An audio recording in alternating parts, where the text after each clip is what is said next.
বন্ধুরা, মিনু ছোট রান্নাঘরে সকলকে জানাই স্বাগত। আজ আমি একটা অন্যরকম রেসিপি নিয়ে চলে এসেছি আপনাদের সামনে। আজ বানাবো বাদামের পাটালি। শীতকালে দোকানে আমরা এগুলো খুবই কিনে খাই, তো আজকে আমি ঘরেই বানাবো।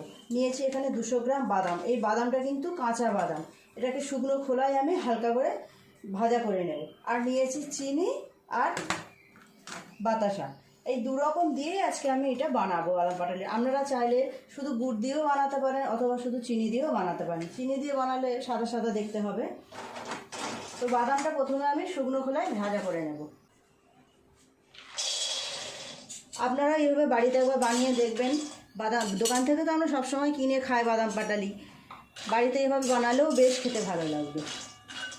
আর এই খাবারটা সবাইয়েরই খুব পছন্দের, ছোট বড় সবাইয়েরই ভীষণ মুখরোচক একটা খাবার। বাদামটা এখন কিছুক্ষণ এইভাবে নেড়ে নেড়ে ভাজা করে নেব। এইভাবে অনবরত নেড়ে নেড়ে বাদামগুলোকে ভাজা করে নেব। বাজারে আপনারা যখন বাদাম কিনবেন দু রকম বাদাম পাওয়া যায়, কাঁচা বাদামও পাওয়া যায়, শুকনো ভাজা বাদামও পাওয়া যায়, শুকনো যেটা। তো যেটা আমি তো কাঁচা বাদাম নিয়েছি, আপনারা দেখবেন যে বাদামটায় নুন নেই সেই বাদামটাই নেবেন। এটা তো মিষ্টি জিনিস হবে, এখানে নুনটা বাদাম হলে ভালো লাগবে না। আমি নিয়েছি 200 গ্রাম বাদাম। 200 গ্রাম বাদামের জন্য 100 গ্রামের একটু বেশি মিষ্টি লাগবে। আর একটু বাদামটা ভাজা হলে নামিয়ে নেব।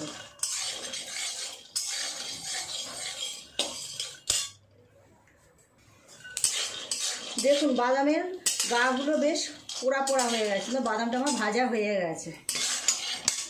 নামিয়ে নেব। বাদামটা নামিয়ে কিছুক্ষণ ঠান্ডা হতে দেব। ঠান্ডা হয়ে গেলে খোসাটা ছাড়িয়ে নেব। 10 মিনিট এরকম থাক।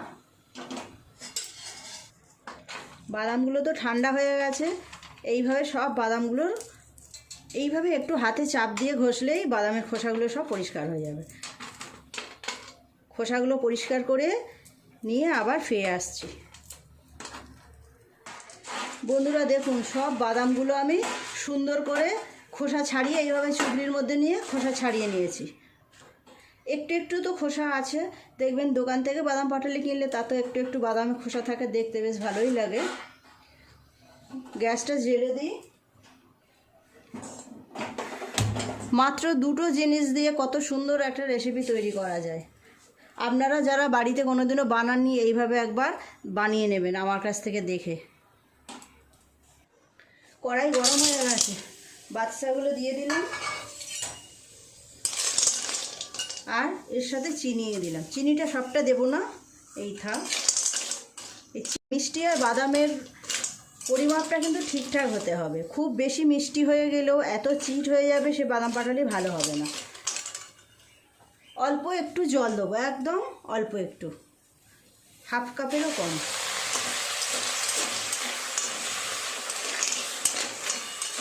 এটা গলুক, পুরো মিষ্টিটা গলে গেলে তারপর আমি বাদামটা দেব।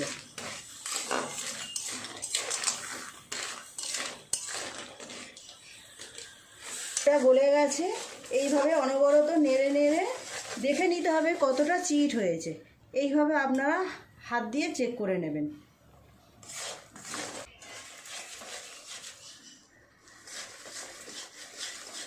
সুন্দর গুড়টা খুব সুন্দর চিট হয়ে গেছে।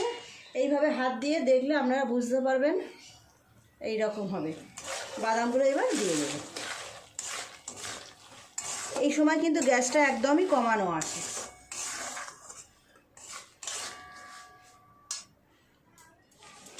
এইবার বাদামের মধ্যে দিয়ে দেবো আমি 3টে এলাচ, এইভাবে এলাচ দানা গুঁড়ো করে রেখেছি, দিয়ে দেবো। এটা পুরো অপশনাল, আপনারা দিতেও পারেন নাও দিতে পারেন। আমি দিলাম একটু সুন্দর সেন্ট আসার জন্য। বাদাম পাটালিটা যখন খাওয়া হবে মুখে পড়বে, সুন্দর একটা গন্ধ আসবে, তাই। গ্যাসটা আমি অফ করে দিলাম।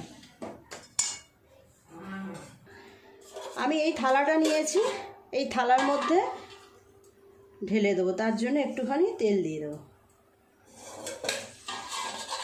থালাটার মধ্যে এইভাবে একটু তেল মাখিয়ে নেব। আপনারা চাইলে প্লাস্টিকের মধ্যেও করতে পারেন, আমার থালাটাই সুবিধা হবে তাই থালাই নিলাম।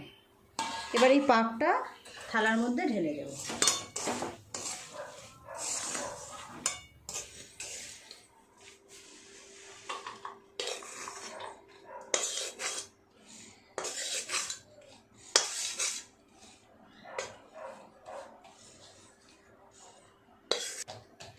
এইভাবে থালার মধ্যে ছড়িয়ে দিলাম। কিছুক্ষণ এটা থাকবে, একটু ঠান্ডা হলে তারপর দেখাচ্ছি আপনাদের। বন্ধুরা বেশ কিছুক্ষণ হয়ে গেছে, আমি এবার বাদাম পাটালিগুলো তুলে নেব। এই দেখুন, আমি ছোট জায়গায় দিয়েছি বলে বেশ সুন্দর মোটা হয়েছে। একদম পাতলা পাতলা হলে ভালো লাগবে না। এইভাবে আস্তে আস্তে চাপ দিয়ে দিয়ে নিচের দিক থেকে এইভাবে সুন্দর করে তুলে নেব। এই দেখুন কেমন দেখতে হয়েছে, এটা খেতেও খুব সুন্দর হবে। দেখেছেন, একদম দোকানের মতো মোটা মোটা করে পিস হবে।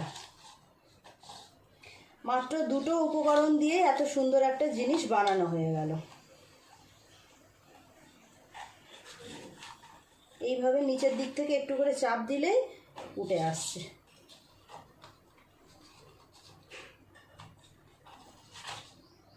বাহ, কি সুন্দর উঠে গেছে। এই দেখো, দোকানে এইরকম বড় বড় করে রাখা থাকে, শীতকালে দোকানে খুব ভালো লাগে দেখতে, খেতেও সুন্দর লাগে। তো বন্ধুরা দেখলেন তো, খুব কম উপকরণ দিয়ে কি সুন্দর একটা মুখরোচক খাবার বানিয়ে ফেললাম।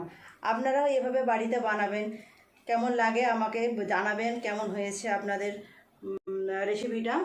তো প্লিজ প্লিজ বন্ধুরা, আমার রেসিপিটা যদি ভালো লেগে থাকে একটা লাইক করে দেবেন, আর কেমন হয়েছে সেটা কমেন্ট করে জানাতে ভুলবেন না। আমার চ্যানেলটি সাবস্ক্রাইব করে পাশে বেল ঘন্টিটা ক্লিক করে দেবেন, তাহলে আমি আবার নতুন কোনো ভিডিও আপলোড করলে তার সাথে সাথে আপনাদের নোটিফিকেশনে পৌঁছে যাবে। সবাই খুব ভালো থাকবেন, দেখা হচ্ছে নতুন কোনো ভিডিওর সাথে।